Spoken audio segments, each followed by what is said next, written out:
Two curt knocks on the door awaken you. Your room is flooded by the earliest light, golden like the sky that meets your eye from beyond the window. The Laverna await your judgment. Ascanio. I'll meet you downstairs once you're ready to leave. He's sure. He hums an acknowledgement and walks away. You collect your clothes and head for the washroom, keeping your steps light so as not to wake Alest and Brother Mattia. Ascanio is waiting for you by the front door. I will be coming with you. Given the power you lost by rejecting the Abyss, it's probably for the best. I mean, I still have... It's not like I'm... You keep saying that like I'm powerless now, but I'm not. So... I don't know what the deal with that is. I've been beating people up just fine up to this point. From what I've observed, you've robbed the Laverna of their secrecy, their most lethal weapon, but do be careful still. I've seen their leader and know how to reach her. What do you intend to do with them? We're getting rid of them. This isn't negotiable.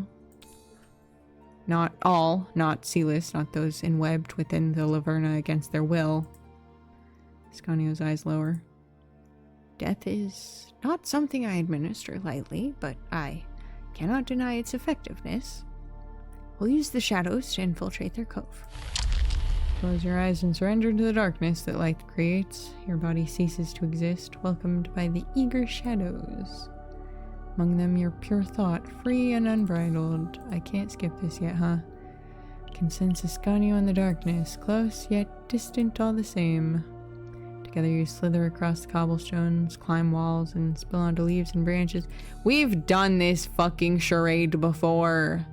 So suspicious, so plain. Pats, pawns, pats and pawns. Moving on. It's so familiar. This is so familiar. Oh, I guess this is different. We're here early now. Is this different? I don't remember. This looks the same. There's still carving a bone. We're making it, but not on the first try quite yet. So impressed. So cool. Wow. Yes. Something's not right. Crazy shit happened here. Wowie zowie. Wild. Why are you not skipping properly? Homie. We've literally already seen this before. Why are you like this? I knew you would. Yes. I have a nose. It's so stinky now. She's crazy. I'm going to strangle you. Adios. Yeah. Oh, She massacred her own people. Yeah, dude. Have I not always? Yeah. We've done this. Why can't you just skip? Fight for your right to party. Thank you, you dum-dum. Adios. Goodbye. I don't. Farewell. Wait, what was that? Did I say something different? Embracing dusk? Nope. Yep. Okay.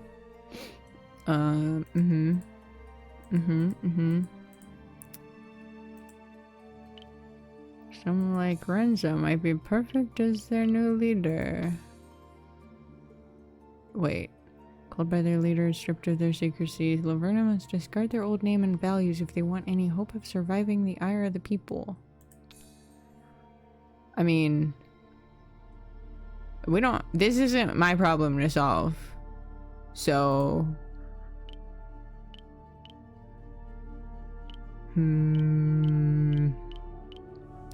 I don't like the idea of leaving them to their infighting, because then that just means that the most vicious of them is probably going to survive, and that's bad. That's bad for people, just generally.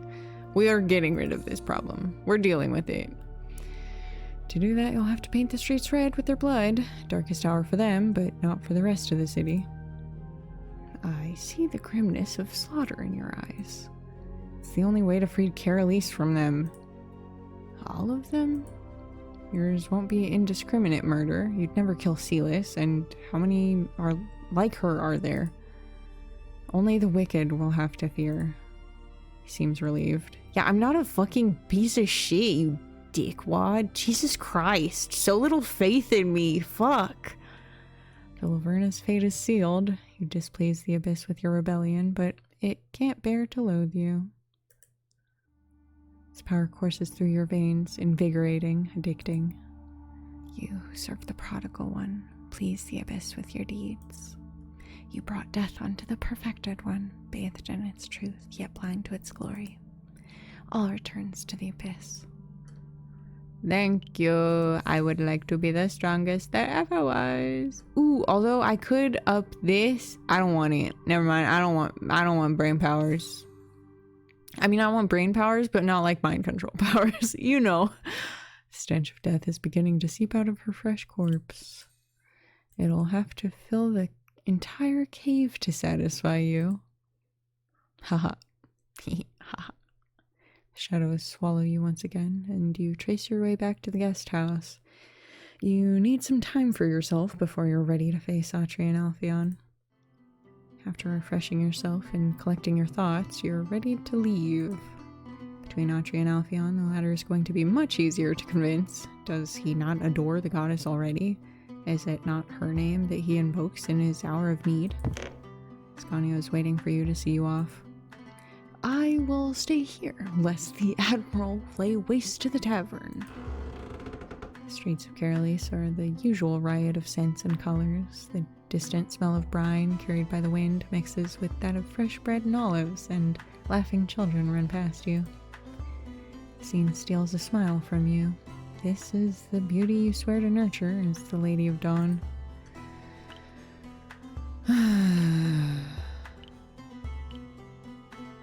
Oh, you're so funny. I'm not that much of an optimist, you absolute buffoon. I'm not a preparing type. We're flying by the seat of our pants here. This is gonna be tough. No matter how convincing you are, she might refuse to listen, and what then? As an envoy of the Abyss, she might be compelled to fight you?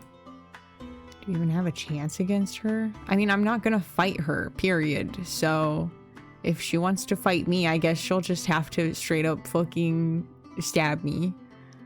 Would Ascanio be able to help?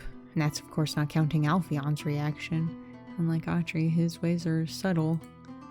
Is he gonna trap me in a fucking mind prison again? Cause that was kinda scary. Sigh heavily. You're already thinking about the worst outcome. Of course you are. The rose is a riot of smells that range from the brightness of lemon to the smokiness of roast. The innkeeper purses his lips once he sees you. Let me guess. You need the minstrel. Do you know where he is? He puts the mug he was drying back on the counter with enough force to come off as annoyed and marches toward the side drape. Oh, you hear pounding on the door in his loud yet muffled voice. When he comes back, he's followed by a rather disheveled Alpheon who's still buttoning his shirt. Sorry, homie. My bad. Sorry, bro. Shit. Good morning. I'm glad to see you survived the dance. What? His eyes focus on you and his smile turns artificial, way to betray the intensity of his gaze. What happened here? What? What do you mean? What you seeing? See, nothing. Here, now, that's a different story. The Abyss is furious with you. Follow me to the mezzanine. No one will bother us up there. The staircase is still creaky and unstable, and the view as majestic as usual. Well, I'm all ears. So... where do we start? So the prodigal one. Funny story. Do you remember what the Abyss wanted us to do? You know, the whole bathe the city in blood to lure the prodigal one out. He nods. So it turns out the prodigal one was someone I knew all along. Ascanio, the keeper of the halls. You seem strangely at peace with the fact that he was concealing his identity from you all along. I guess he had his reasons or whatever the fuck. Can you think really hard about him? Picture him in your mind. Please, I'm terribly curious to see him. Okay. His mane of curls, the tinted spectacles, his dour frown, the earrings that frame his face. You try to conjure as many details of Ascanio as you can. He looks nothing like I imagined him to be. In a good way, I hope. Of course, he's a treat for the eyes, but he's also an enemy of the Abyss. What did he do to get that fancy prodigal one title of his? He perverted every single order of the Abyss. He's the one who created the goddess, after all. Have you noticed how she opposes the Abyss in almost everything?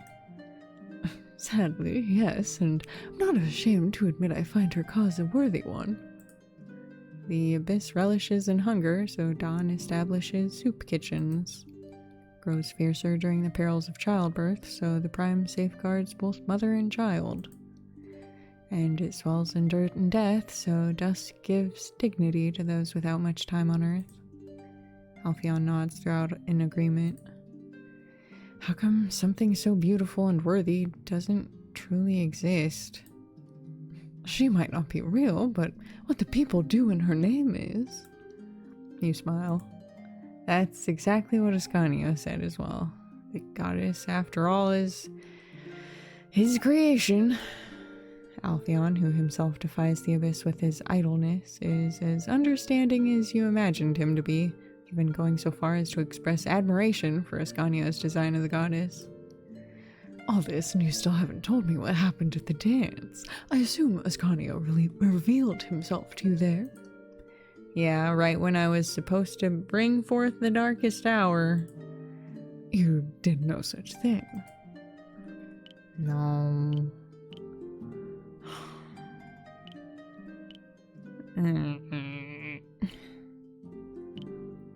I don't know, dude. I guess I picked Hope. I don't know, okay? I still really want to do some murders. Oh, is that so wrong? To want to kill bad people? Come on! Yeah, I chose Hope instead, like a fucking loser. Reject the Abyss and its amoral darkness. Rejected is the end of mortals. All subject to the same end, free of judgment, I guess. I mean, I think it sounds fine or whatever, but you know. Congratulations, you've rendered me speechless. Forced smile sits on his lips. Truly, I have no idea how to react. I think the Abyss would like for me to say something incendiary about the goddess, but of course, she's called the False Sun for a reason. She's a much-needed, beautiful lie that I want to turn into truth. Distressed, Alpheon bites the inside of his cheek. How? Okay, so I'm gonna become the Lady of Dawn, her avatar, and I'll uphold her word. You see him think, read your thoughts just as he listened to your words. When he speaks, it's with a careful, measured tone. You'll need power to become the Lady of Dawn. The Abyss hasn't stripped Ascanio of his gifts. His situation and yours are different. I don't want to undermine you, trust me, I do not, but mortality is still a possibility for you. Once you either consume or deny the last soul that still clings on to you, you'll meet the Abyss, and it is not happy with you. And that's an understatement. Its very nature is twisted all around you. I fear the worst when the time comes for you to face it. I also have to say, you might be the Lady of Dawn, but you still need the Prime and Dusk. I'm telling you all of this for a reason. I knew what you were up to once you said that Ascanio perverted every mandate of the Abyss. Was I not to be its judge, Autry its sword, and you its mercy? How apt that Dusk, the Prime, and Dawn are different names for the same things. Sharp mind hides underneath his disarming facade as a frivolous minstrel. You don't sound opposed to the idea. You've been nothing but honest with me, so I feel I should reciprocate. The goddess is, as you just said, a beautiful lie, when I wish it was real. He winces in pain. You okay, buddy? The Abyss didn't like my answer. I'll be fine, it's just some discomfort. You can't expect me to accept your offer. You want to, though. Have you forgotten that Dusk is a wizened lady? He points at his own face. I mean, you don't have to act as her actual face, dude. The city has no shortage of old ladies who could act as Dusk for the people. You see some among the patrons of the Rose who go happily about their business, unaware you're sealing the fate of the city just a few feet away from them. You'd feed them another lie. Listen, what do you want from me at this point? It's a bunch of fucking lies. If you were opposed to lying, this is all fucking... The whole goddess shit is a sham, and you should be upset with that too. He falls silent. Some days, I wish I had turned down the Abyss's bargain. What a fool I am for thinking that. I got what I wanted out of it, and... well, I was growing fond of my minstrel days. I always knew that I was on borrowed time, that duty would knock on my door. When you left for the dance, and we all agreed that the time for secrecy was over, I had resigned myself to become a blood tyrant in the Abyss's name. Except you didn't, because then you didn't follow through in another life. Bastard. But hope is a grand thing. He looks with a smile at the stained glass windows that give the Rose its name. Imagine a city that knows no hunger, where no child is unwanted, where stealing makes no sense. This is what I always hoped Caroline would be, not the blood-soaked mess the Abyss wants to turn it into. Relief washes over you. That sounds like a yes, Alpheon. No, it sounds like a we still need Autry on board, and she won't be as easy to convince as I am. You knew Alpheon would understand. Shall I call Autry here? No. If I get distracted, she might scare the patrons off. We need to find a secluded space. An alley, maybe? There are plenty around. After Alpheon fetches his jacket, you leave behind the candlelit smokiness of the Rose for the sun-drenched streets. Alpheon steps into the sun and closes his eyes, basking in its warmth only to shudder. Why did I think the Abyss wouldn't show its displeasure? Ugh. You feel its wrath much more than I do. You must have appeased it recently. I can only sense one soul still clinging to you. Must have devoured the one that wanted to see little Verna gone. I'm invested, since I have to thank them for my greatest song yet. He accepts their fate with a grimace. It seems Caroline will bathe in blood after all. There are plenty of alleys around the Rose. Some have their reasons to see little traffic, from the pervasive stench of urine to a gap in the sewage hole. Alpheon gags as soon as he steps into one. I'll never be mentally prepared for the conversation we're about to have, so... He squeezes his eyes in a frown for a moment. You're going to do most of the talking, right? I mean, yeah. Lovely. I'm not gonna make you do this for me. Autry takes shape from the shadows on the walls, tense like a bowstring. Good morning. Alpheon's jolly greeting is promptly ignored as she pulls her hood down to look at you.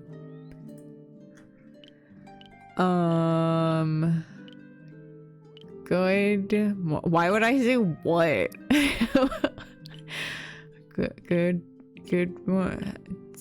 Hi.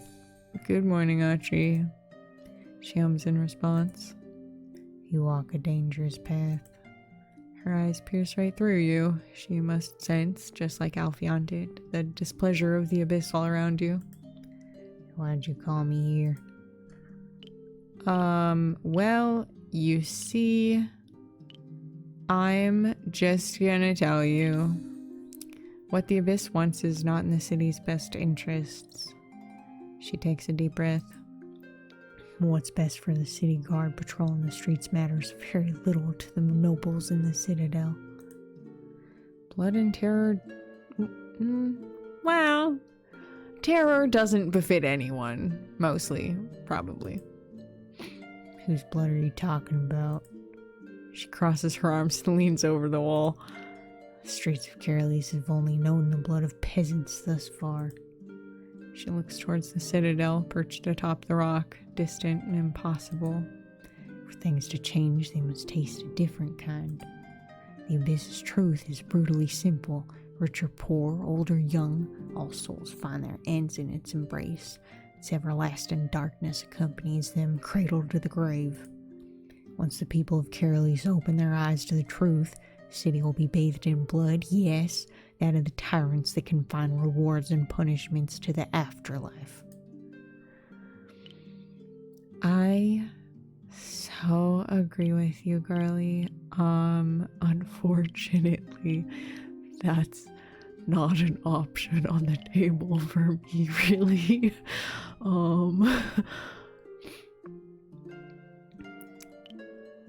I mean, we don't want a war, okay, among the populace. That's just gonna get more of our people killed, okay? Why? Violence and pain are excellent deterrents. Instead of being postponed to the hells, punishments are most effective in the tangible world, where a lost limb is never regained, and a broken bone will never fully heal back. What happened at the dance, Zara? What happened in the darkest hour? Something made you stray. Someone. Ascanio, the prodigal one, showed himself to me. Autry's hands rise and she cracks her knuckles loud enough that it almost echoes in the alley. Are you gonna go beat him up immediately? Because I have things to say to you. Alpheon, who has been remarkably silent throughout, suddenly becomes more tense. His thoughts gently slide among yours. Be very careful. The abyss has fed her lies about him for years. I mean, do we know they're lies? Did the prodigal one tell you why he felt the need to establish the false son? Well, you see, it was grief. It would have been so easy to let his sorrow turn into frenzy, yet he wanted to protect and cherish instead of destroying. Autry doesn't seem impressed. Did he tell you why he never revealed himself to us before? Out of fear, I would say. We're both pretty terrifying in our own right. Don't think I haven't noticed that the shadows are displeased with you too, Alpheon. How come? Haven't you do anything has always felt like pulling teeth, yet you're eager to not deny the abyss. He shudders at the analogy. What can I say? When I see someone cry, I don't kick them down to make their abyss darker. I'd rather comfort them. The abyss is violence just as it is comfort. Thus, when I reject the abyss's violence, I reject its comfort too. What are you left with? The goddess and her light. Autry looks blankly at you. Oh, this conversation is going fucking nowhere, exactly as Alpheon predicted. I wish to meet this Ascanio. I just want to talk. Me too, but unlike her, I have no intention to assault him. Get out of my mind, Alpheon. Why don't you tell me why you're so angry then? Because you tell me the hope he gives to Caerlease, but when I was facing the Theans, where was he? When their army kept rising from the waters, why was I alone against them? Was my first death part of his grand plan? Did he have a reason for leaving me in the maws of the enemy lines, driving me to awaken that monster to defend the city? The answer will determine whether I assault him or not. Audrey lost more than just her life at sea. She lost her hearth, the people under her command, so many years spent reforming from the bits and pieces left of her. She is never outside of the shadows for long, and you can already see the skin on her forehead regenerating, hair poking out of her scalp. I'll lead you to him. Merge with the shadows. Audrey and Alpheon follow. You slide from cobblestones to ivy, walls to roofs, as fast as your mind allows it. The refrain is but a minute away. Ascanio's not in the gardens. Would he know that you're bringing Alpheon and Audrey with you? The gates creak happily, and Brother Mattia, who's descending the stairs, calls out for you. Zara, I knocked on your door for the lodge, but you were already gone. Alpheon clears his throat. Apologies. I didn't know you were bringing more guests. Where's Ascanio? He's helping Sister Celeste move some furniture. I can call him for you. Please do. He nods quickly and climbs back to the first floor. So that was Brother Mattia. He's super cool and chill. Don't be mean to him. One of the victims of the Laverna. He found asylum here. Audrey hums in acknowledgement. Brother Mattia should be one of the first to know of the Laverna's fate. You owe it to him. Footsteps draw you out of your musings and announce Ascanio's arrival. Dressed in the blue garbs of the halls, simple yet elegant, he looks as confident as ever as he descends the stairs. The silence is thick like honey. He takes off his glasses and folds them into a pocket, revealing eyes that mirror yours and Audrey's. Why do you need to make me the odd one out? Audrey glares at Alpheon. Someone needs to be the first to talk. And of course it needs to be you. With impeccable manners, he bows to you all. Well met, I'm Ascanio.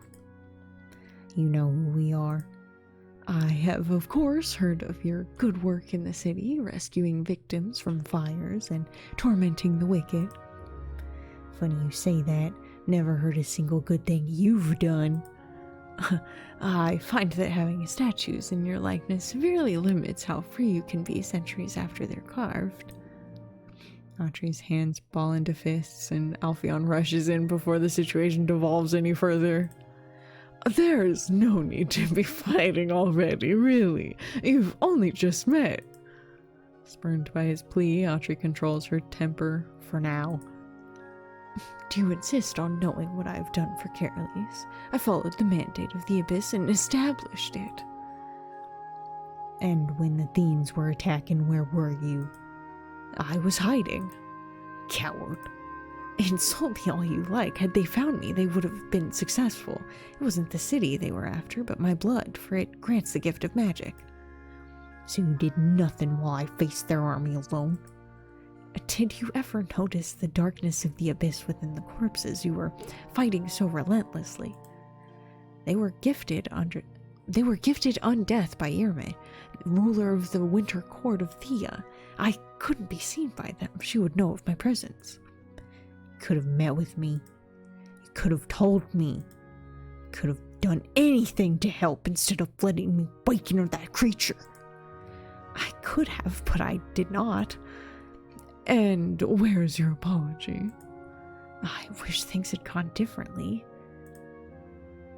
That's not a fucking apology. You expect Ascanio to elaborate, but he falls silent instead. Not much of a fucking apology, and you observe Audrey's reaction with bated breath. To your surprise, she grins? You're a fucking bastard. Alpheon's thoughts flow into yours. Would you believe me if I told you she means it as a compliment? What? And you're as fierce as the scorching apex sun. You'd make a fine lady of the prime. Ascanio looks at you with a smile. I believe you're in the presence of dawn and dusk already. Autrey turns towards you as well, but she looks betrayed instead. You never told me that. I didn't get to that point yet. I'm sorry. Don't get mad at Zara. You know it's true. You'd feed those sods the same lies they've been consuming for centuries, hoping for a reward that'll never come. The reward for the virtuous is a life lived happily. And what of the punishment for the wicked? You've been administering it for years. And by all means, keep doing that. Your violence gives hope to those that lack it, and denies the joy of torment to those that chase it. Oh, wait, so do I still get to do violence too? Wait, is that still on the table? Because I have people to murder. It's very important to me. It's so important to me. I don't think you'll understand. Had we not agreed, Autrey, that I'd be the judge, you the sword, and Zara is the open hand that comforts, we're not going back on our word. The goddess might not be real, but the deeds done in her name are.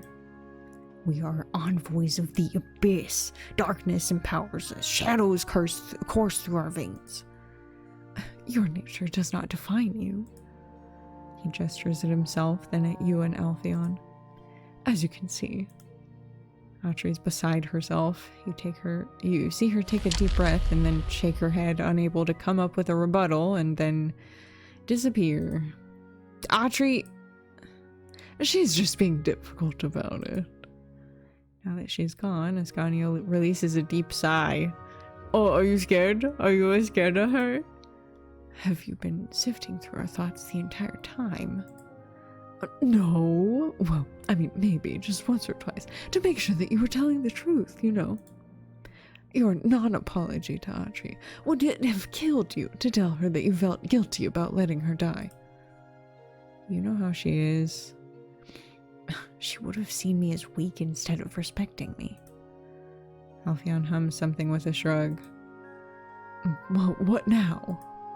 I'm dying to know all about you. How ancient are you, really? Alpheon. What? We finally met. It's only natural to get to know each other. Alpheon stays, and his questions range from the curious to the bizarre.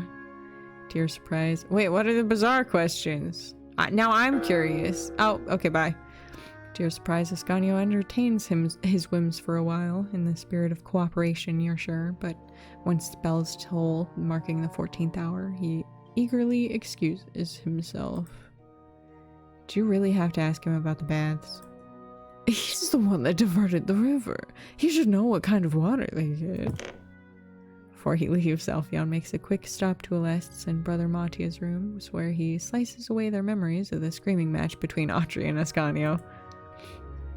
Nothing you should concern your pretty heads about.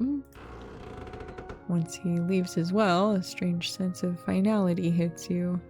You're in the main hall of the refrain, looking at the door he closed, yet you feel miles away. You take a seat on the stairs, looking without seeing.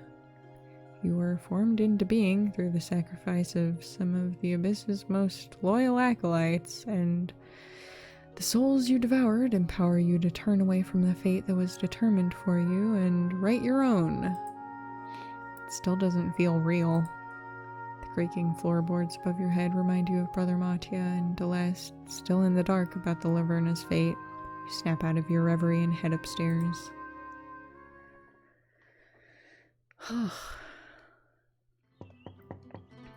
This ending feels so much longer than the other ones. What the heck is going on here? Favoritism.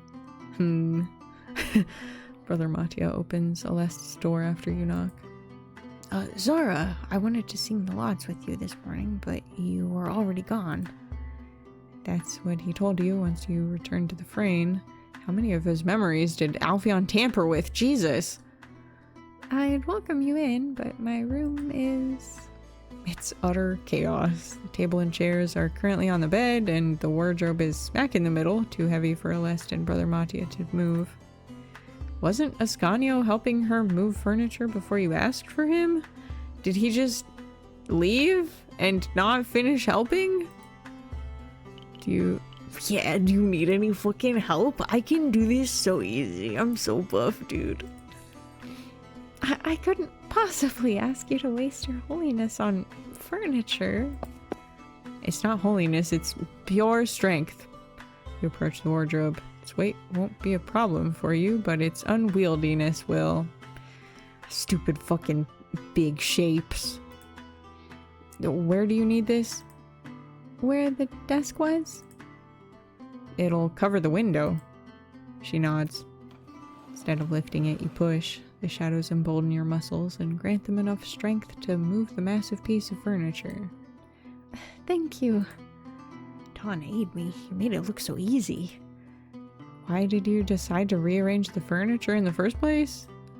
It's hard to focus on my vespers when the room is flooded with light. West, and you too, Brother Mattia. You don't need to hide anymore. They both look at you with hesitation. Still be cautious. Be cautious. I'm pretty sure we got all of them this time. But please, for the love of all that is fucking good in this world, be cautious. The leader of those ruffians is dead. List gasps. And soon all the irredeemable among their ranks will be too. I will personally make sure of it. Okay, good. The weight is lifted from Brother Mattia's shoulders, but instead of straightening, they slump even further. I should not be glad of this massacre to come. I shouldn't condone it. Brother, hope is given just as much as it's taken away. Your words don't manage to convince him, and his relief is a double-edged knife that hurts him as well. That means I can return to the temple. So can I. Not immediately, but yes. You've never seen Brother Mattia so radiant. His joy spills from his eyes and cascades over his happy wrinkles. After nights of isolation and idleness, he can finally return to a life of service. Here, brother, I have a handkerchief for you. Thank you. I just can't believe it's over. This has been a long day for you, and it's only early afternoon. After a small celebration with them, you excuse yourself to sort your thoughts in the privacy of your space. Scanio announces his return by knocking on your door. Come in. As soon as he enters, his posture deflates and he leans against the door. The next time you decide to invite Autry and Alphion, please give me some notice. Oops. To Ascanio's credit, he does try to look at you in blank disapproval, but a slight smile betrays him. I'm surprised the Admiral stormed off. She was outnumbered and clearly not going to win whatever argument we would entangle ourselves in. A soldier would call hers a tactical retreat.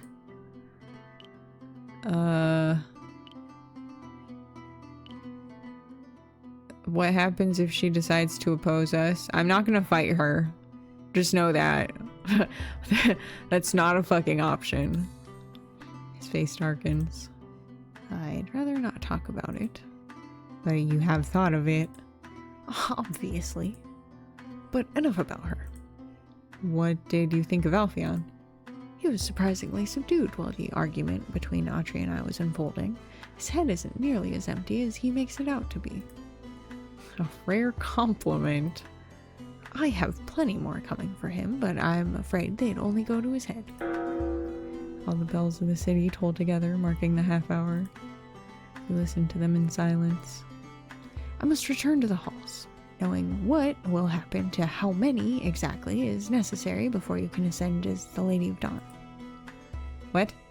We also need to do some pest control and convince Autry not to oppose us. I never said it would be easy. He leaves with purpose, and you steal a glance at the city beyond the windows, flooded in the warm tones of dusk. Marane must know of what transpired at the dance, and what will happen to the halls. You hold the letter she left for you, unable to open it just yet. This is so stupid. This is so stupid. Why can't we do that anyways? I mean, if I dismantle this when Ascanio's not looking, like, what's he gonna fucking do about it? Kill me? I don't fucking think so.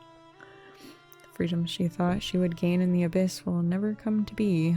Have you failed, Marine? Is the alternative failing the entire city? I don't fucking... I hate this. With a knot in your chest, you break the seal. Stupid. This is stupid. Dazzling smoke overwhelms your senses to bring you to her starry abode. Zara, I was waiting for you. She's stirring a cup of freshly brewed cha, and the mellow aroma of the drink fills the air with its herbal notes. Oh, my friend. The dance, how did it go? I refused the call of the abyss, the darkest hour. You... Her spoon clatters on the ground. You did. What the city needs to change isn't a bloodbath, but hope.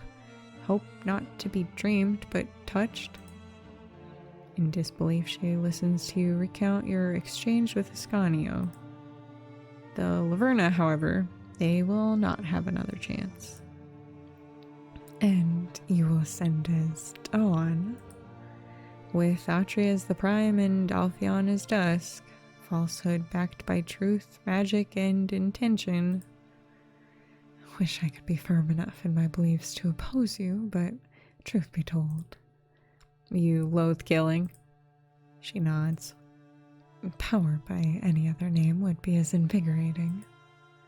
Her pensive smile fades. What will happen to me without the abyss to free me from the shackles of the halls? You can hardly promise anything to her. The decision doesn't rest on your shoulders alone. I refuse to let you rot in there. The city belongs to the mages just as it belongs to the rest of the people. Yes! Yes! With glistening eyes, Marine hides her face in her cup. Thank you, my friend. She collects herself after a moment. I could offer my advising services to you. My price would be my freedom. Advising services? Have you thought about what to do with Nessa and her coven? Not yet. A wonderful sense of levity, of hope, has brightened Marine. You enjoy a cup of cha with her, imbued with your dreams for the future before returning to your room. Okay, I feel better about this now. Whew, that's good. That evening, your slumber is interrupted by a whisper. What? I am restless. Lend me your ear. Oh, okay. It's Atri, embedded deep into the shadows cast by the starry night. There is no need to get up. You lose your shape and return to the abyss, where she's waiting for you. The shadows dance around you, once souls, now power for you to be to be harnessed.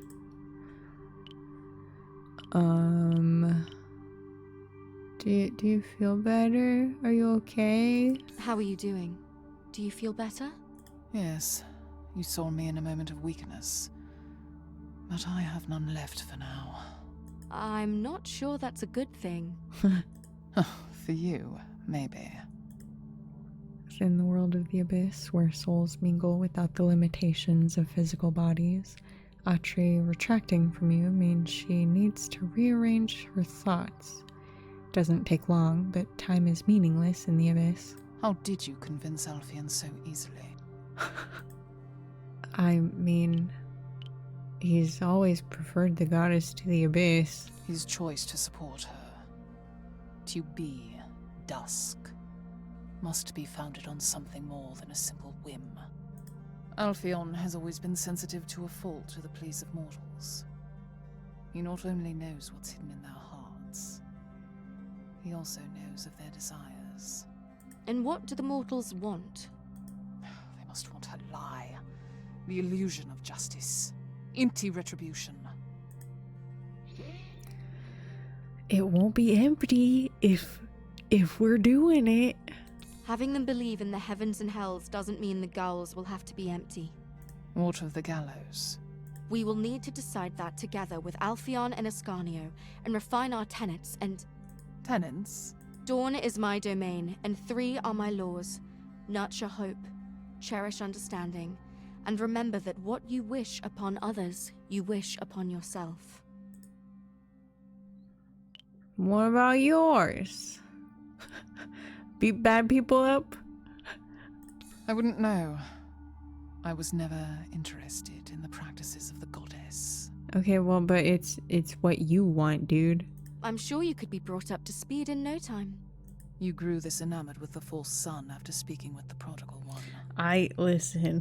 Listen, things have taken a weird fucking turn, okay, dude? I didn't blame him for this. After a poignant pause, she resumed speaking. I was afraid he was manipulating you. Ancient as he is compared to your mere days on this earth. And this is why I love you. I absolutely fucking appreciate that. You're the greatest. All around you, the dance of the frenzied shadows is unkind to you. They graze you, unable to hurt you, unable to turn against an envoy. For now. You wonder if the same will happen once the last soul stops protecting you from the abyss and its consequences. When I first awakened, I was welcomed by the acolytes of the abyss, come to witness the glorious sacrifice of their brethren. No, Whoops. not enough are left, and they worship the abyss alongside the goddess. What was that last line? Did you? Oh, haha, oops, my bad. How do they reconcile the two in their hearts? One is a mask, the other is their truth. Wait, hold on. I'm so sorry. I took a drink of water and I feel like I lost the thread. Welcome by the acolytes of the abyss. Come to witness the glorious sacrifice of their brethren. Not enough are left. They worship the abyss alongside. I see. Okay, never mind. I'm back up to speed. Sorry. Perhaps I too should adapt to their ways. Garb myself in light while preserving darkness. Hell yeah. What does that mean, Archery? That I am willing to be your prime. But if I am to be the sword that descends after the scales fall out of balance, I will drag the hells upon this earth and unleash them on those that deserve it. Yes. Yes. Yes. I love you. Is that a threat? I sure hope so. It is not for you. You are not one of the mortals that will taste the abyss. Her heart isn't in it, but she agreed. Her heart is so in it, but for different reasons, and we love that. We love that. I will see you tomorrow, I am sure. As soon as she leaves, you return to your dreamless slumber, now chilled by her resolve. What the fresh hell? A sudden thumping sound resonates through your dreamless slumber. Who just died? You open your eyes to catch the shadow of a pebble on your window, flooded by the golden light of dawn.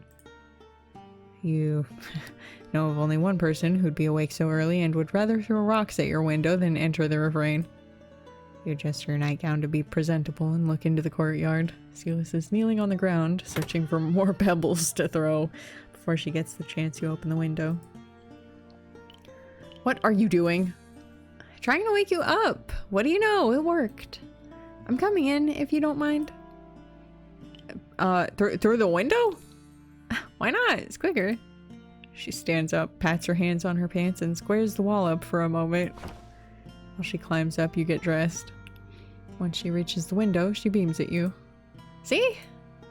She does her best to avoid the soft bedding and lands on the carpet instead. Does she know of the Laverna's fate? Rumors might have spread already, but it's unlikely they reached her. She must have spent the entirety of the previous day traveling back to Carolis. I can't really wrap my head around you being the Lady of Dawn, despite seeing it with my own eyes. She scratches her cheek in a rare display of bashfulness. You don't mind if I still see you as Zara, right? Oh my god, please. Please. Of course not. Nothing's really changed about me, Silas, so why would you treat me differently? Once people start praying to you. Although, for being only your second day as Lady of Dawn, you've already broken some rules. She elbows you with a wink. Where were you at daybreak? What? What? Listen, I don't need to be awake at dawn to be Dawn. Dawn gotta sleep too. She opens her mouth to speak, only to close it in a pout. I wanted to say says who, but, well, you just did. But I shouldn't be so harsh with you. You've already done something for the city. She traces a crisscross on her eyes and lips. You killed her, didn't you? She seems utterly unfazed by the death of Laverna. How did you know? When I came back yesterday from the Forester's Hide, I was taken to the hideout to hand the maps over and saw what you did. There's a subtle tension in her jaw, one you can only catch because you're so familiar with her. I'd never seen her. It was the one before her that gave me this. Oh, so there was one before her. Okay, so she's not... Okay, interesting. Right. Because for a minute there, I thought that she was the prodigal one. And that maybe she had, like, been alive for forever, but... Okay, haha, I knew that. She taps on her lips, marked with the clean vertical scar you've come to associate with the group. What of the others? What of me? Not all Laverna deserve death. You certainly don't. The tension's still not gone from Silas's face. There are many more like me, you know, who are in because they have to be, not because they want to. And what they deserve is a second chance. But how will you know who's do what? Well, I was planning on having... Well, Alpheon do it, but actually maybe you can help better. Or rather you can help and not have to... Poor Alpheon. I don't want to keep putting him through bad shit, dude. Perhaps you could help me with that? Although I feel like Alpheon's way is definitely more foolproof. But I trust Silas. Help. No. Oh. Her response was so fucking lightning fast. Shit. That's a lot of people I'd have on my conscience. Not the best start to a second chance. Sorry. Her abyss parts for you like a flower in bloom, each petal a different memory of the Laverna she'd have to condemn and save. I can't do that. I understand. I shouldn't have asked that of you. That was fucked up of me. Actually, we're not asking that of you. I'm going back. I know somebody. It's fine. Don't worry about it. That was my initial thought anyways. It'd be Alpheon, or rather Dusk. It's not the miss, right? She's relieved when you shake your head. You know, I wonder what the city will be like without the Laverna running around. Her nose wrinkles. I still get the chills saying that name out loud. Why? She's dead. Hag. She holds her breath as if bracing herself for something that never comes.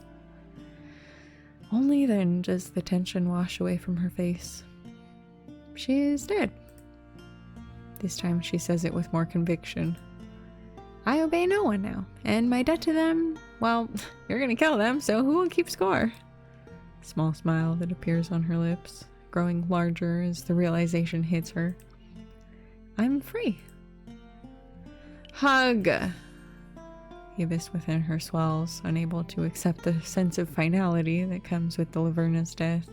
Feels natural for you to comfort her, and you spread your arms, inviting her into a hug she's eager to reciprocate.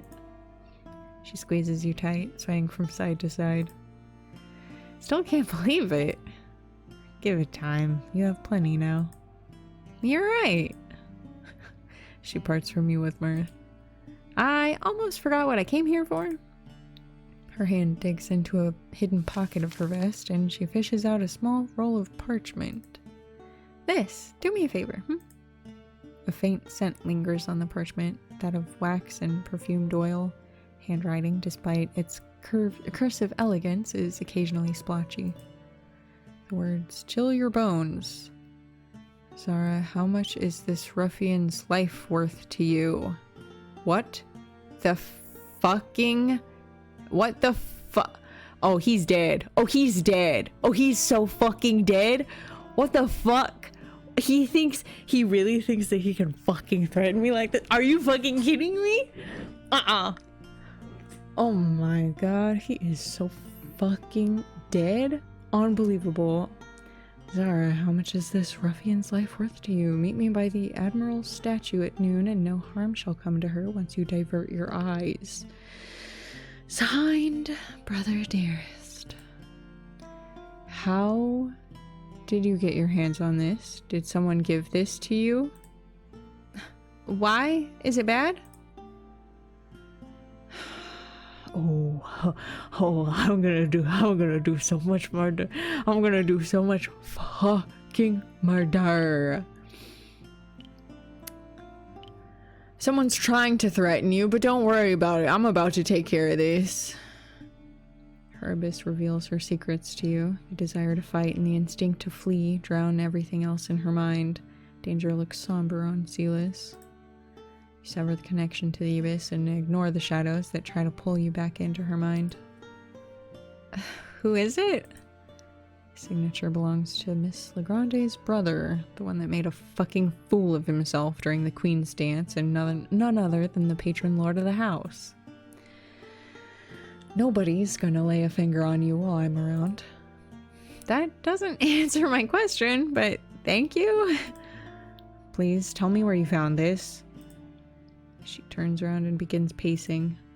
I did mention once or twice the really nice pay I was getting to keep you alive, right? What? I didn't know you were still receiving that. It surprised me as well, but I'm used to not asking questions. Yesterday I made a stop where the money's left, except there was none, just this scroll. Your mind races with what ifs. The patron lord used Silas to reach you. How did he know of her connection with you? Could he have somehow intercepted the money? Tell me what the scroll says. You do. Signed? Your brother dearest. She whispers a curse. The one you humiliated at the dance? The patron lord? You nod. A new possibility seems more likely by the minute. Silas's mysterious benefactor could have been the patron lord all along, but then what the fuck is up with that? That can't be possible. Your brother became the patron lord after the funeral of his father. The same funeral Anelia attended for her own mother. Yep.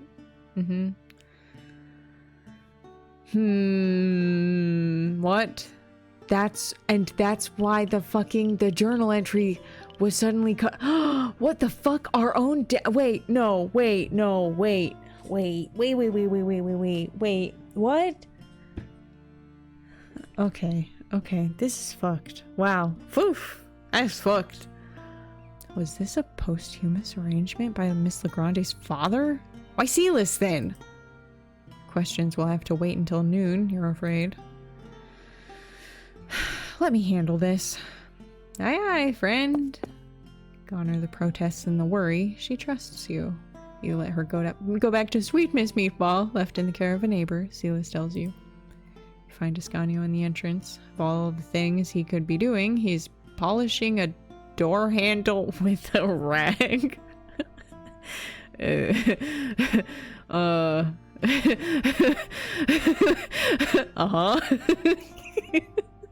I'm 12. At least you're not the only one to find joy in mundanity, I guess. Good morning. He gives the shiny handle a look of approval before smiling at you. Are you... really doing what I think you're doing? That's so awkward. Right in the main foyer? Sheesh. There was a speck of tarnish on the handle that bothered me. No more. It's unlike you to be awake for the lauds. Silas brought me a message from the patron lord Legrande. He wishes to have a word with me. I don't know why I'm telling this to you like you're my fucking nanny. What the shit? Scania's nose wrinkles in contempt. He must not hold your brother in high esteem. I mean, who does? I need to tell you about Autry. Oh, that's why we... Okay. What of her? She visited me during the night through the shadows without words to weigh our thoughts down. I shared with her our bright vision for Carelise. She resigned herself to it. Your choice of words is quite telling. Autry won't be against us, but I don't think she'll stand with us either. He hums. It's a better outcome than the one I had predicted, an open conflict between us. He nods to you warmly in an open display of respect. We should tell Alfionn about Autry's decision. I wish to meet with everyone to discuss the matter of the halls once I'm done with my brother dearest. Leave the arrangements to me. Thank you. Noon, time of your rendezvous, is still several hours away. Several? How fucking early did we wake up? Disgusting.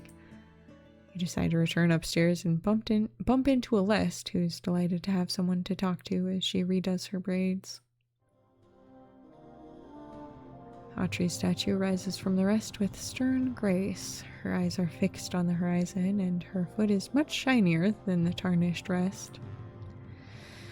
Oh, these fucking bitch asses. Behind her, two familiar figures are waiting for you. The Patron Lord Legrande, unsettling in his similarity to you, and a garishly dressed Bravo with a rapier on his hip. The eyes of the Bravo flash in recognition once he sees you, and he leans in to whisper something in his exalted lord's ear. What, he can't fucking recognize me on sight? Okay. Idiot. It's unlike you to be on time, Zara dearest. Fucking stupid head. Your sister's dead, bitch.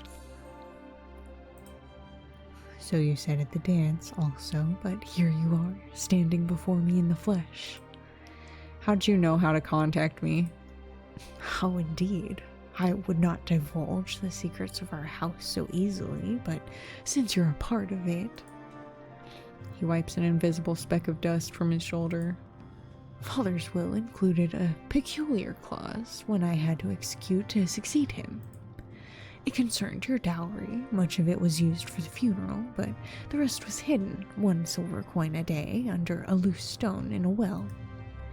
1 coin a day until the Queen's dance. Sound familiar? Why until then? He fucking knew that was already fucking arranged? I mean, you're not gonna fucking know this. You'd have to ask Father. I merely fulfilled the obligations he passed on to me as the head of the house.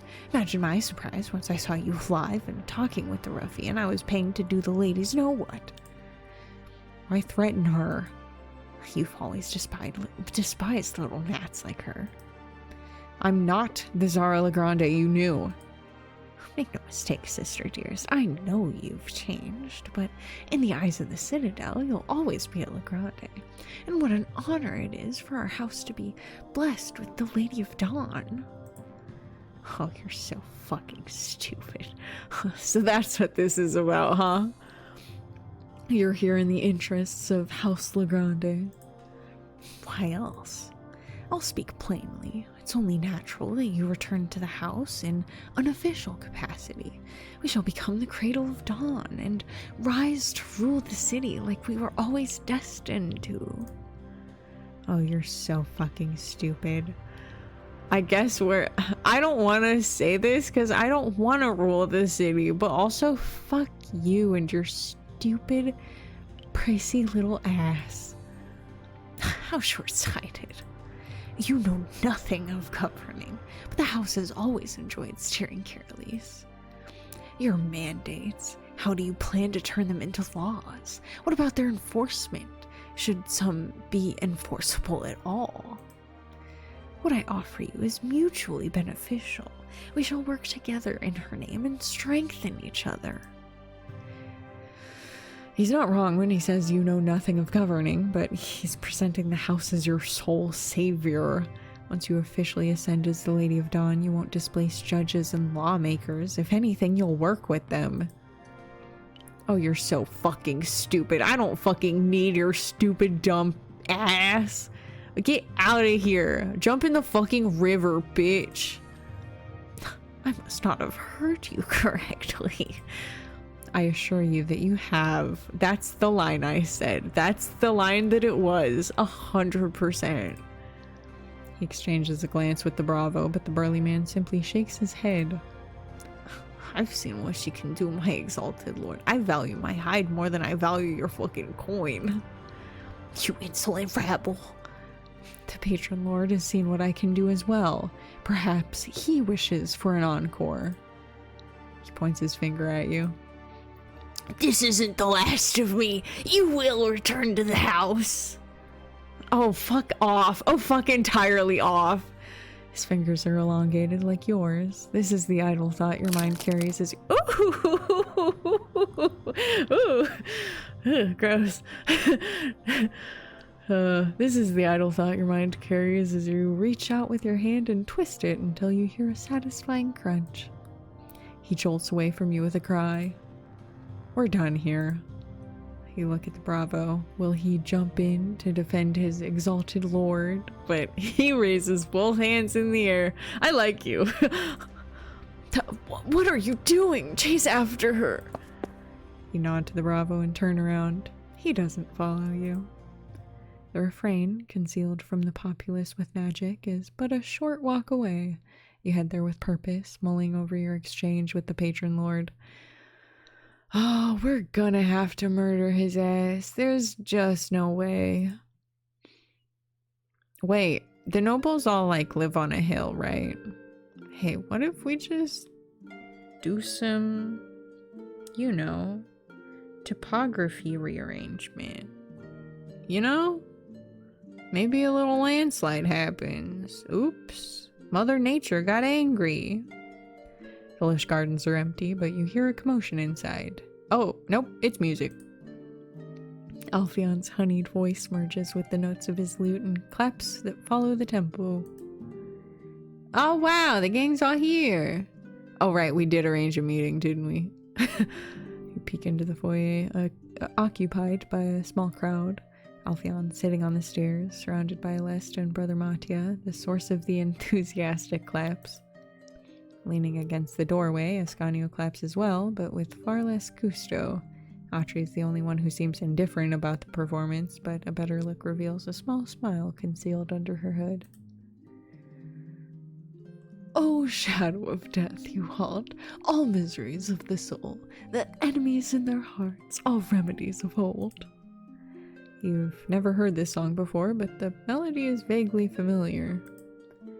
Makes us healthy, dry our tears, lay aside our toils, take from good all wrath and weakness, give them a good boil. The last word stretches for several seconds until a burst of claps drown the notes of his flute. Thank you. You're a wonderful audience, even those of you that are not clapping. Ah, clap. He winks at you. Of everyone present, Brother Mattia is the one enjoying himself the most, almost more than Alfion. You haven't seen him smile like that ever since he took refuge in the guest house. Once the cheering dies down, Alfion props the lute on his legs and gives it a strange look. This performance is officially my last.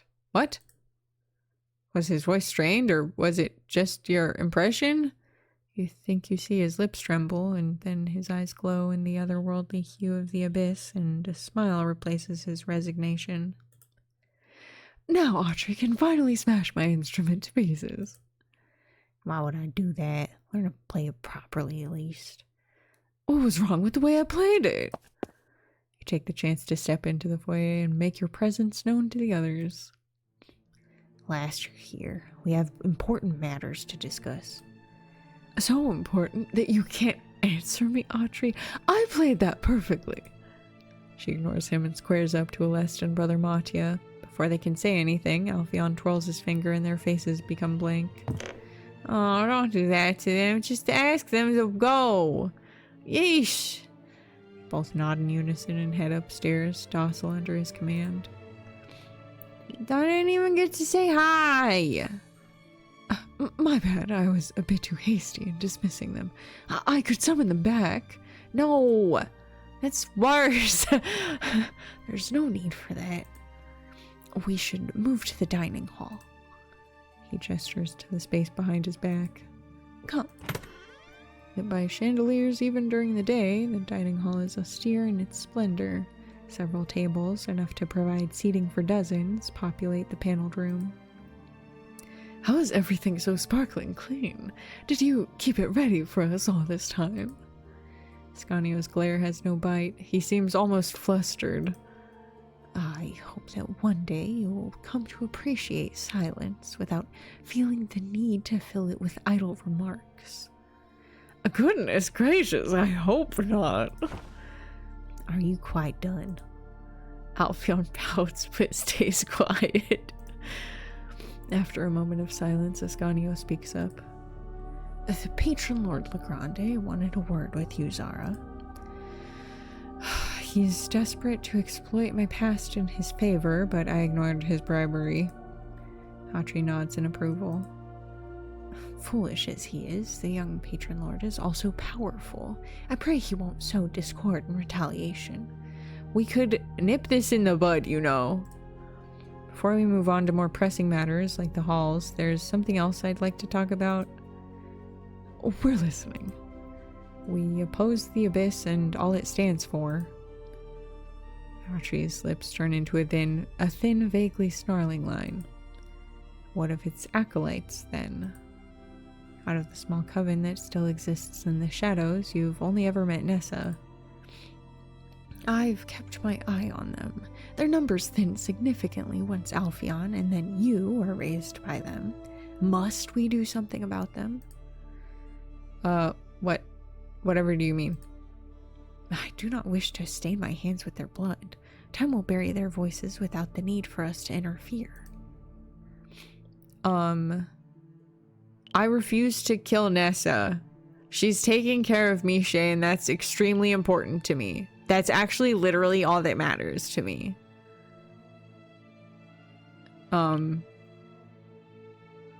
You make it sound easy. We have something mortals aren't afforded. Time. Waiting for problems to die of old age sounds peaceful, at least. You agree to spare them, and Autry relaxes. It's settled then. Ascanio's eyes lower. Silence lasts but a moment before Autry leans forward to study you. There's still a soul clinging to you, Zara. What does it want? Before you reveal yourself to the city, before ushering it into a new era, you must first steal the full powers of the Abyss, and to do so you need the halls. The last whisper I hear longs to see freedom in the halls. Ascanio needs no words to show his feelings on the matter. Since we're all here now, why don't you tell us what exactly the halls are, Ascanio? Very well, allow me to begin with a rhetorical question. What is a mage? A moment of silence passes while you think of the answer, but also it's rhetorical, so just fucking move on. A mage is proof of the hypocrisy of the Abyss. What? Okay. That's not the answer you had in mind. In death, sure, all return to its embrace, but during their life, some mortals are blessed more than others.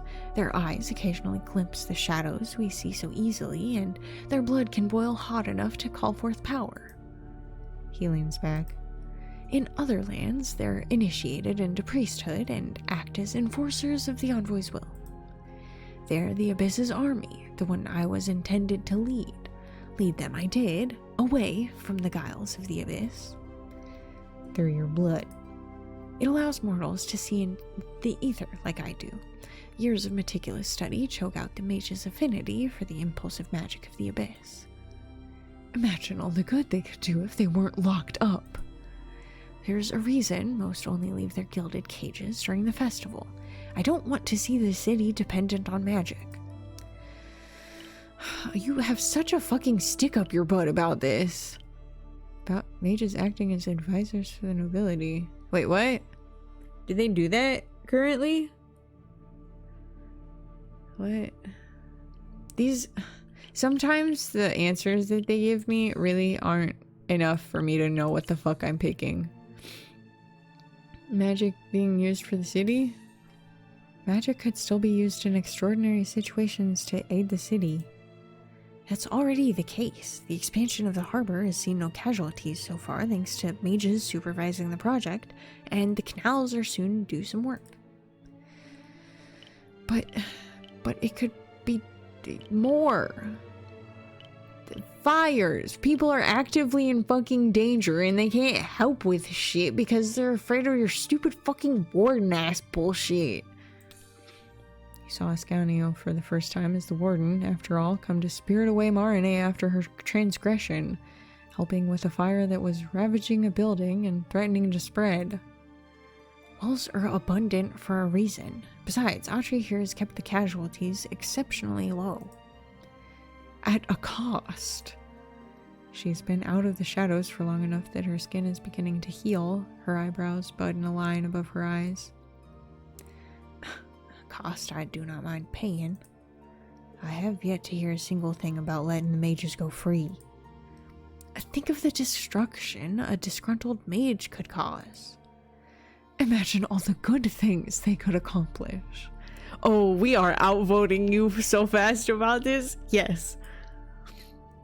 The favors they could exchange to rise among the ranks and rule the city. How disillusioned. We're here to bring hope to the entire city. That includes mages. But how? Declare them blessed by the ladies, and you'll only make the divide between them and the populace more stark. Free them and pay the price in blood. How long will it take for the halls to be empty if you do not infuse them with power? Ascanio falls quiet as he ponders the question. Almost a century, but that will mean a rise of people with an affinity for the abyss, and who will they join if not its acolytes? They're neutered now, but they won't be in a decade or so. Audrey's been exceptionally silent during this exchange.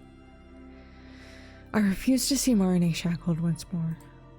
You gave her luxuries and titles and cultivated her scholarly ambitions, but once she saw the misery of the city, once she realized how powerless she was, the darkest hour was her only way out. Must we treat mages any differently from other mortals? Are we not proof that it's not the gift itself, but how it's used that matters? Ascanio's thoughts fight with one another behind his eyes. If it's a crime to be born of the abyss, why are we discussing the future of the city instead of walking to a fucking jail? Just say it already.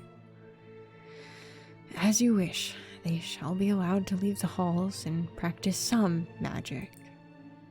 Being the warden gives you something to do as well. Ascanio rolls his eyes. To the halls, then. Can I come with? Only I and the mortals bound to me are allowed inside. But his eyes fall upon you. Envoys floating in liminality seem to be an exception. Sounds like powerful magic, not the kind you wield. It was a gift from the Theans. War reparations, they called them. Alpheon whistles. Once this is done, you'll have to introduce us to all these other envoys. I doubt they'll want anything to do with us. Ascanio stands up, marking the end of your first council. To the halls, then, where your bright future will begin. The waterfall that serves as the door for the halls spills its glittering bounty on the square, where gentle waves shining like glass hide the nothingness underneath them. The halls are Ascanio's home, yet he feels out of place, austere where the surroundings are decadently lavish. You know, not even 100 feet away from here, beggars line the bridges. I'm aware. All the while, this walkway is inlaid with fucking gold. His eyes lower to look at the metal glistening under your feet. I'm not proud of some of the compromises I made out of guilt. When I turned a child into a mage, I nipped all of their potential in the bud, replacing it with a life in the halls, thwarted all the ways they could be. But not the ways they could have. At the time, letting them indulge in luxuries was the only solution I could think of. Are you open to the idea of revising it? Those who will elect to stay within the halls will do so to enjoy the comfort it provides. Granted, it could be reasonably downsized. There it is, the entrance in front of your eyes, concealed by the waterfall plunging from bare stone. Once we walk in, He regards you from the corner of his eye. once the last soul escapes you, you will fall into the deepest darkness. The abyss won't be warm and comforting like it was for us. I will be fine. I pray you survive this. I'll be fine! We should go. He's the first to slice through the waterfall with his arm. The water splashes all over, yet it does not wet his clothes. One step later, he's gone. The first step is purification. We've done this song and dance before, but I have to do it again. You squeeze your eyes shut and walk through the waterfall, an illusion that does not wet your face or flood your ears with water. Perfect blue sky welcomes you atop a golden wheat field. Aha! To the pet birds, jailed in a gilded cage. We're gonna win this. Don't even worry about it. Oh shit! Marnie emerges in the corner of your eye. After her, countless more mages are summoned to the fields, witnesses of your mandate. The last whisper awaits your answer with trepidation, and you assert your will out loud. You have been cut off from the city for long enough. Tears flood Marine's eyes. Today, the door of your gilded cage opens for you. At last, the little bird will pat its atrophied wings and fly away. The last soul, that of Marine's mentor, presents itself to you, eager to be devoured. Delicious power invigorates you. You taste it for but a moment before your last defenses against the abyss crumble. Sacred nothingness surrounds you. I don't even get to pick what it goes into? Damn. Okay, fine. Guess we don't get any more of those choices, maybe. With your senses absent, you're left to drift in the void. You're alone, yet you know you're floating among countless souls. Time loses its meaning. Your thoughts stretch for minutes or hours. You don't know. Perhaps you're outside of time. Or perhaps you're only afforded a moment of mercy before the abyss swallows you whole. I refuse to yield. This is the realm of the abyss, and its grandeur breaks you. Its power shatters you. Fuck, you're nothing compared to it. I am the one that will strike your name from the annals and turn you into falsehood. You have no body, yet your blood boils and your fingernails rip and your eyes split open. But you have no mouth, yet you scream, and your voice is fierce like that of a raging beast, not a whimpering victim. I will withstand you and steal your power, and I will use it against you. No. You will become finite and easy to swallow. No, fuck you. The abyss will devour you whole, will morph you into another nameless shadow who serves it. It's a standstill, or so you believe. Outside of time, for a brief moment, the comfortable void ushers you into the realization that in the realm of the abyss, you're as much as your intentions are. So long as you stay defiant, it can't destroy you. It froths like poison, like lava, like the stormy sea, eager to escape its contradiction of hate. I have always worked for hope. You have not. Wow. Like a blade quickly pointed to your throat, your words are turned against you by the abyss. 6 were the people that gave their lives for yours. 6 were the wishes that bound them to you. Some you fulfilled, others you refused. Stand by everything that's led you to this moment, but choose your battles carefully. You can't show even the smallest sliver of doubt to the abyss. Oh, you know it! I stand by everything that I've done, for the most part. Wait, what? Eh? Huh? What? What? What? Help. What this mean? Yeah. This we did so good. One of the souls wanted me to free Caroline from the Laverna, and I did. I removed their leader from power, and once I am done with them, they will terrorize the city no more. The Abyss is forced to accept your words, for there's no doubt in your mind. Oh, do we just have to go through everything here? Marine's mentor wanted to bring freedom to the halls. Without a mouth, you cannot smirk, but you would. And I did. I freed my precious friend from her shackles. The Abyss capitulates, for there's no doubt in your mind. Nessa's apprentice wanted to cure the disease caused by Lord Rizzo's twisted flowers. And a cure she did find. What the fuck just fell over in my room? Well, that was weird. Yet the tyrant lives still, embittered by age, mad with wealth. Wait, we didn't kill him? I thought I was gonna go and kill him after. That was the plan. Hey, to be fair, my plan was murder. Okay. Having the people of Santana brutalize him would have accomplished nothing. The Citadel would have been swift in its retaliation, and twice as brutal. Yeah, but I could have murdered him. You know it in your heart, and so does the Abyss. Ha! Oh, we only had to do 3. Excellent. Sick. Sick as fuck. The path you've walked is true, and my conviction is fucking unshakable, dude. Yeah, dude. Sick. In this realm of souls, your creed becomes dogma, and your confrontation haha, oops, with the Abyss ends in your victory. You will give me the power to undo you. Harbinger of the darkest hour. Envoy of a future without its gloom. Your gift has always been that of the end. The end of the prodigal one's folly. Surely you don't mean... What? The gift of death. Return to mortality for envoys like you. Wait. Wait, hold on. I don't fully understand. It will be mortal again. But not die immediately? That's cool. I don't give a shit. Immortality sounds disgusting. I want none of that. It sounds like a fucking curse to me. Darkness floods you.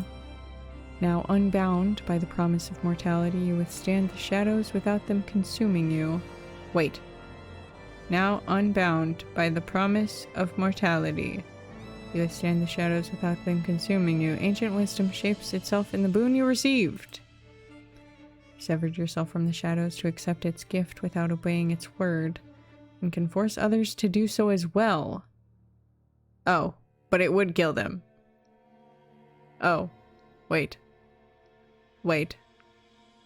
Well, I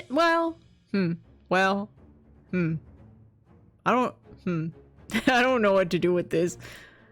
Defeated and taken advantage of, the Abyss has nothing more to tell you. You open your eyes to find yourself on the ground, surrounded by the golden weed of the halls. Barely have time to soak in your surroundings before the wind is knocked out of your lungs. Curses! What? Oh, right. With a cry, you writhe on the ground, struggling to push yourself back up. Scanio grabs your shoulder, and in a blink, you're transported outside the halls. The force that was overcoming you is gone as quickly as it came. I should have known the wards would activate once you've succeeded. What an entrance, you two. That took me by surprise. You were face to face with it, and you survived its wrath. Hell yeah, dude. I told you it'd be fine. Your survival is proof of the impossible. To think that the Abyss would cower in front of you. It's cause I'm just that fucking cool, dude. Gone are the souls that haunted you. Gone is the uncertainty of your fate. You went against nature, you went against your nature, defeated the Abyss, and seized its power all for your own, all to usher Caroline into a new era. New chapter begins, one you won't have to experience alone. But have you ever been alone, truly? This is the last day of rest for us, and dusk is fast approaching.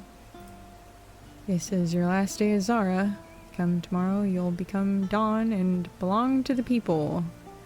That sounds like a lot of responsibility, you guys. I'm not the only one feeling like a celebration, I hope. What's your idea of a celebration?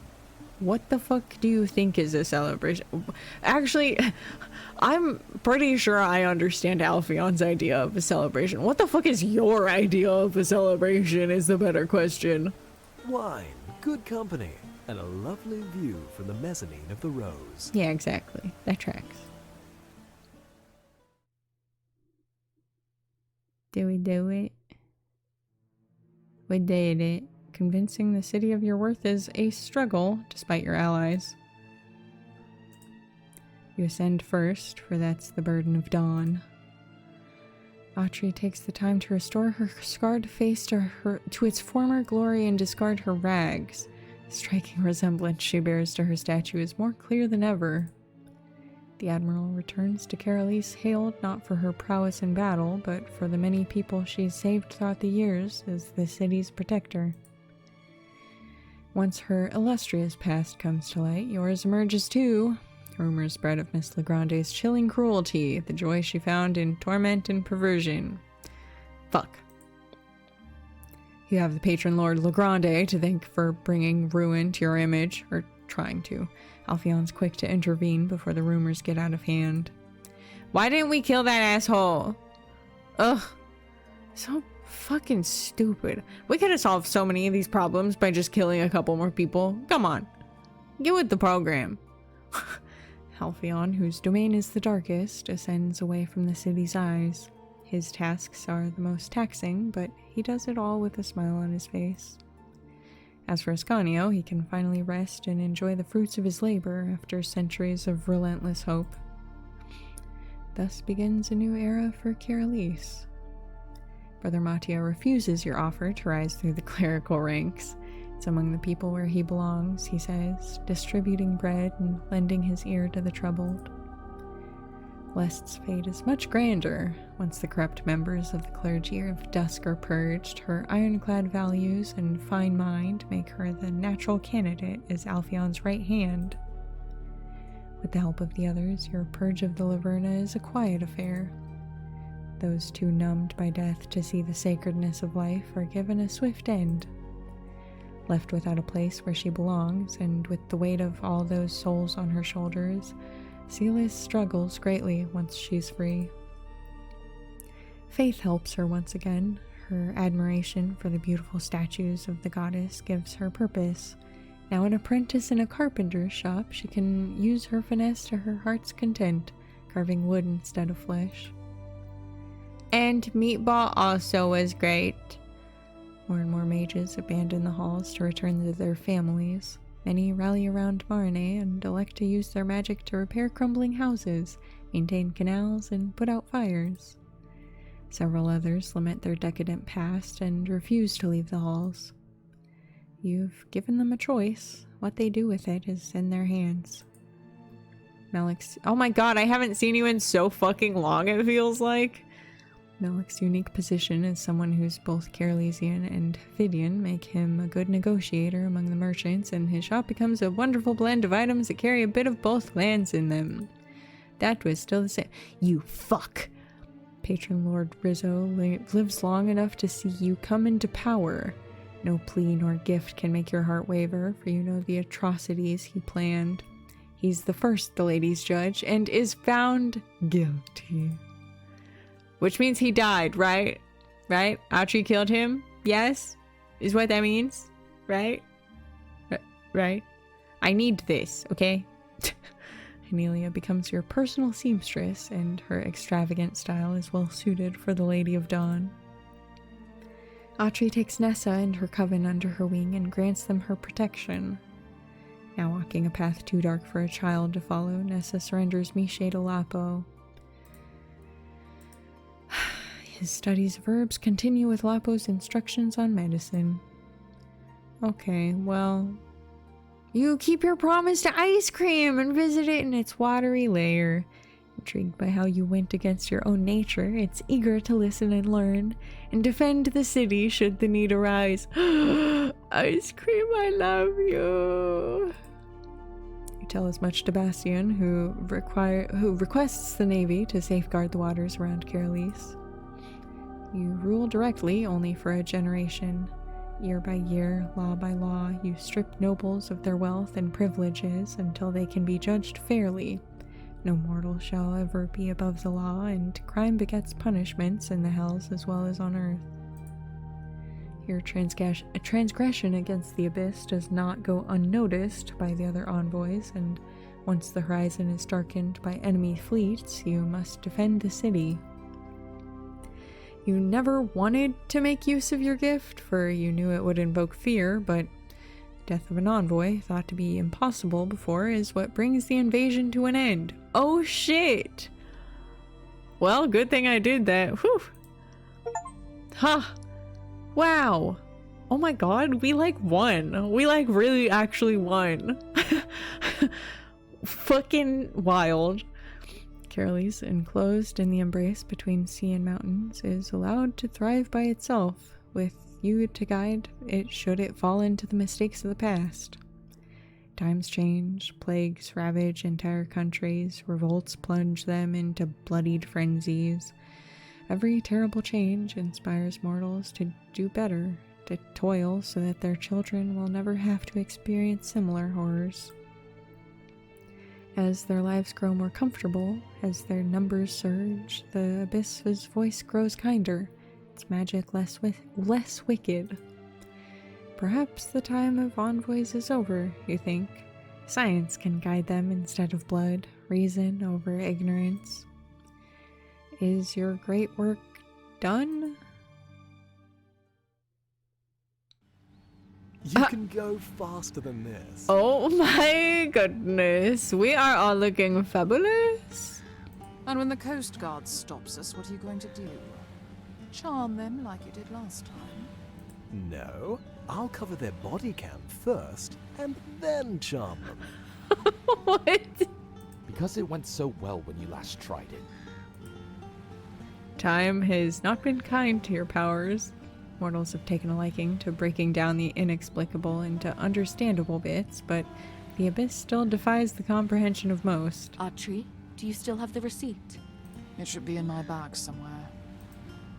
600 years have passed. Ores turned into motors, tisanes into sugary concoctions garnished with tapioca. The world has all but forgotten the envoys that used to rule it, but you've never left. What do you need it for? I forgot how much sugar I asked for. 600 years have passed. You've changed, just as the others have, but in soul, but not in body. Half. Probably. Autry switches gears and the yacht slices through a wave, sending glittering splashes all around. What happened to not getting in trouble with the Coast Guard? It's a beautiful day, and after centuries of work, the mortals do not need you anymore. You can be Zara again. Crazy. We did it! We really did it!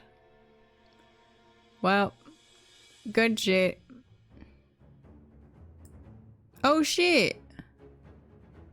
Nice. Sick. Cool as hell. Well, that was it.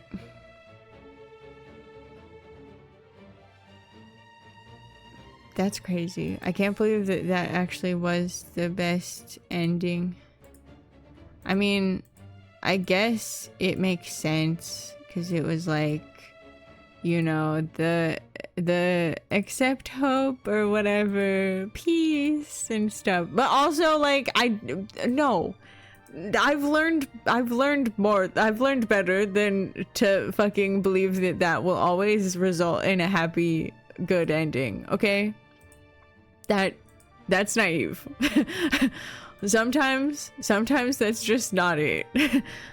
But this time it worked out. So that's good. We did it.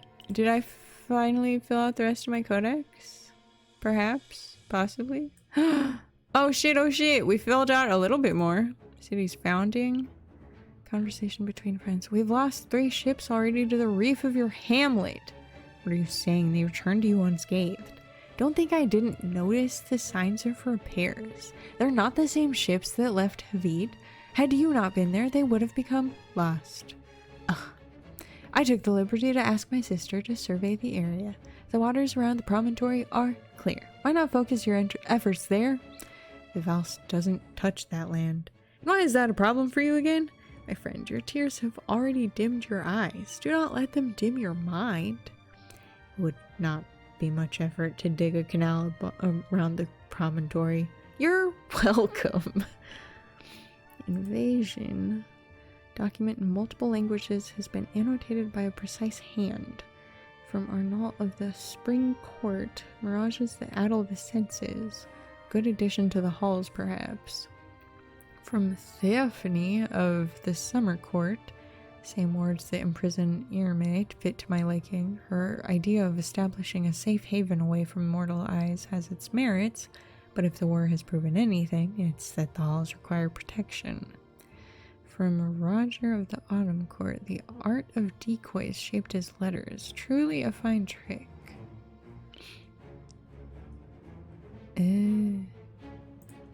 What reparations? Conversation between siblings. Is this what Irme made such a fuss about? The power to tousle one's hair with a breeze? What you call now a breeze, Fichi, will soon swell to a storm. None of your feathered friends could survive. Hope that's not a threat, brother. Really an observation. Does Irme know Ascanio gave you the gift of his blood? Once she's allowed to leave the Winter Court, I'll visit her to tell her. Galtier's offer. The Grandes could not have built their trading empire without laws meant to facilitate their enterprises and prevent other houses from imitating their success. They're so intimately familiar with the laws of Carolis because they drafted most of them. All of this, says Gualtiero, could be yours, as it always has been. But instead he has to die. Oh no! Too bad, so sad. Well, cool. That was Sigh of the Abyss. I mean, I'm sure that's not like all the endings. That's like the main endings from what I've seen. Apparently there's 3 endings with like little differences depending on your choices and your stuff. But I'd say we pretty fucking thoroughly put this one in the bag. Good job, team. It was quite the ride. Good shit. Oh, well, thanks for joining me. Hope you had a good time. Take care, buddies. Bye.